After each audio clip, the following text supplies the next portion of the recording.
বর্তমান পরিস্থিতি কেবল যুক্তরাষ্ট্র এবং ইরানের মধ্যে সীমাবদ্ধ নেই, বরং এটি ধীরে ধীরে একটি বৃহত্তর আঞ্চলিক শক্তির প্রতিদ্বন্দ্বিতায় রূপ নিচ্ছে, যার প্রভাব বৈশ্বিক জ্বালানির বাজারে পড়বে এবং আন্তর্জাতিক বাণিজ্য এবং বিশ্ব অর্থনীতি তার ফলে পরিবর্তিত হতে পারে, অর্থাৎ আক্রান্ত হতে পারে।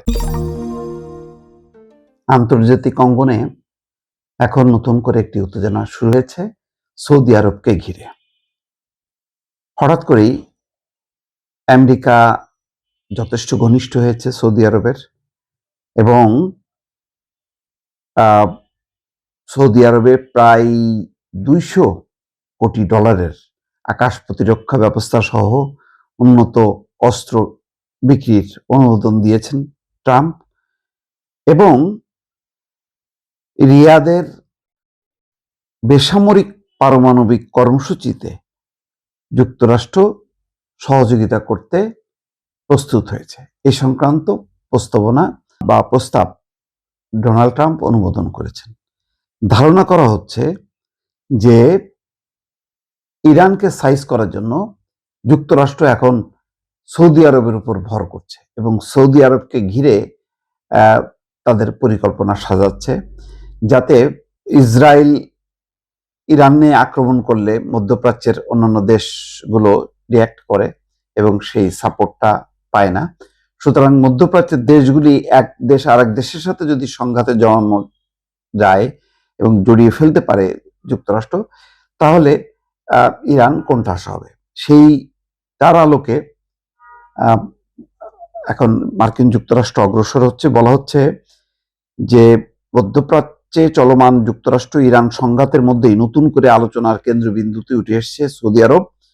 একদিকে রিয়াদের বেসামরিক পারমাণবিক কর্মসূচিতে যুক্তরাষ্ট্রের সম্ভাব্য সহযোগিতা, অন্যদিকে শত শত কোটি ডলারের উন্নত অস্ত্র বিক্রির অনুমোদন। এই দুই সিদ্ধান্তকে ঘিরে অঞ্চল জুড়ে নতুন ভূ রাজনৈতিক সমীকরণ শুরু হয়েছে। একই সময় ইয়েমেনের হুতি বিদ্রোহীদের সৌদি সংশ্লিষ্ট জাহাজ হামলার হুমকি দিয়েছে। হুতিরা বলেছে যে সৌদি আরব লোহিত সাগর দিয়ে কোনো তেল পরিবহন করতে পারবে না এবং সেখানে হামলা চালাবে। অন্যদিকে আরেকটি সংকট তৈরি হয়েছে পাকিস্তানের সাথে সৌদি আরবের যে নিরাপত্তা চুক্তি, তাতে কোনো একটা দেশ আক্রান্ত হলে মানে সেই দেশ যৌথভাবে তার বিরুদ্ধে লড়বে। তো সেই অনুযায়ী এখন ইরান যদি সৌদি আরবের সাথে যুদ্ধে যুক্ত হয়, তাহলে পাকিস্তান চুক্তি অনুযায়ী সৌদি আরবের সাথে মিলে ইরানের বিরুদ্ধে তাকে যুদ্ধ করতে হবে। এর ফলে পরিস্থিতি এখন মানে মধ্যপ্রাচ্যের এই যে সংকটটা আরো জটিল হচ্ছে। বর্তমান পরিস্থিতি কেবল যুক্তরাষ্ট্র এবং ইরানের মধ্যে সীমাবদ্ধ নেই, বরং এটি ধীরে ধীরে একটি বৃহত্তর আঞ্চলিক শক্তির প্রতিদ্বন্দ্বিতায় রূপ নিচ্ছে, যার প্রভাব বৈশ্বিক জ্বালানির বাজারে পড়বে এবং আন্তর্জাতিক বাণিজ্য এবং বিশ্ব অর্থনীতি তার ফলে পরিবর্তিত হতে পারে, অর্থাৎ আক্রান্ত হতে পারে।